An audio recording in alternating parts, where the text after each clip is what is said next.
મિત્રો, આજના વિડીયોમાં આપણે જાણીશું છે પોસ્ટ દ્વારા GDS ભરતી બહાર પાડવામાં આવી છે. જે કુલ જગ્યાઓ છે 25,000થી પણ વધુ. તેનો BPM એટલે બ્રાન્ચ પોસ્ટ માસ્ટરનો પગાર છે 12,000થી 29,000 અને BPM ડાક સેવક એનો પગાર છે 10,000થી 24,000 પ્રતિ માસ. તો અરજી કઈ રીતના કરવી, ક્યારે અરજી ચાલુ થશે અને કયા કયા ડિવિઝનમાં કેટલી જગ્યાઓ ખાલી છે તેના વિશે જાણીશું આજના વિડીયોમાં. તો સૌપ્રથમ મહત્ત્વની તારીખો, તો 31/8/2026થી 19/9/2026 સુધીમાં તમારે રજિસ્ટ્રેશન કરી લેવાનું રહેશે.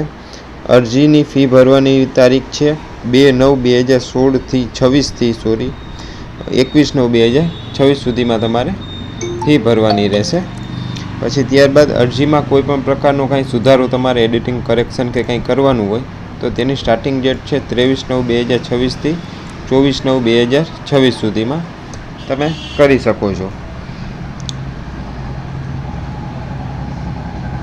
અને આની ફી છે જનરલ, OBC, EWS પુરુષો માટે 100 રૂપિયા છે, મહિલાઓ માટે ફ્રી ઓફમાં છે.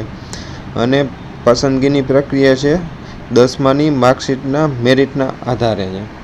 હવે આપણે જાણીશું કે વેકેન્સી કઈ જગ્યાએ કેટલી છે. તો સૌપ્રથમ આપણે કોઈ પણ એક બ્રાઉઝરની અંદર જઈ અને GDS ઇન્ડિયન પોસ્ટ આવી રીતના છે તેમની ઓફિશિયલી આ વેબસાઇટ છે તેને ઓપન કરી લેવાની રહેશે. ઓપન કરી લીધા બાદ અહીંયા તમને નોટિફિકેશન તમારે જાણવું હોય ઇંગ્લિશમાં તો આ તેમનું નોટિફિકેશન છે તે તમે અહીંથી વાંચી શકો છો. ત્યારબાદ અહીંયા તમારે એપ્લિકેશન ઇન્ફોર્મેશન છે તે છે. ત્યારબાદ અહીંયા વેકેન્સી અને પોસ્ટ, તેમાં અહીંયા તમારે તમારું રાજ્ય સિલેક્ટ કરવાનું છે, કયા રાજ્યમાં તમારે ફોર્મ ભરવાનું છે તે આપણે ગુજરાત સિલેક્ટ કરીશું. ત્યારબાદ સિલેક્ટ ડિવિઝન એટલે કયા જિલ્લાની અંદર અને એનું જે ડિવિઝન હોય છે તેની અંદર કેટલી જગ્યાઓ ખાલી છે તેના વિશે જાણીશું. તો અમદાવાદ સિટીમાં ટોટલ 2 જગ્યાઓ ખાલી છે, એક છે OBC માટે અને એક છે UR એટલે જનરલ માટે અમદાવાદ સિટીની અંદર. ત્યારબાદ છે અમરેલી ડિવિઝનમાં, તેમાં ટોટલ તમારે 34 જગ્યાઓ ખાલી છે, જેમાં PWD છે, UR છે, EWS છે, SC ST એમ કરીને 34 જગ્યાઓ ખાલી છે.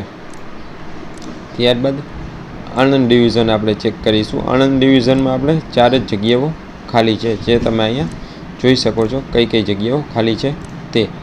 ત્યારબાદ બનાસકાંઠા ડિવિઝનમાં, તો એમાં તમારે 22 જગ્યાઓ ખાલી છે બનાસકાંઠા ડિવિઝનમાં. ત્યાર પછી બારડોલી ડિવિઝનમાં 28 જગ્યાઓ ખાલી છે. ત્યારબાદ ભરૂચ ડિવિઝનમાં તેમાં 41 જગ્યાઓ ખાલી છે. આવી રીતના તમે અહીંયાથી જઈ અને ચેક કરી શકો છો બધા ડિવિઝનનું, કયા ડિવિઝનમાં કેટલી જગ્યાઓ ખાલી છે તે પ્રમાણે તમે પછી ફોર્મ ભરી શકશો. તમને આ વિડીયો કેવો લાગ્યો તે મને લાઇક, શેર અને સબસ્ક્રાઈબ કરી અને જરૂર જણાવજો. કોમેન્ટ કરવાનું ભૂલતા નહીં. આવા નવા વિડીયો જોવા માટે અમારી ચેનલ સાથે જોડાયા રહ્યો. ધન્યવાદ.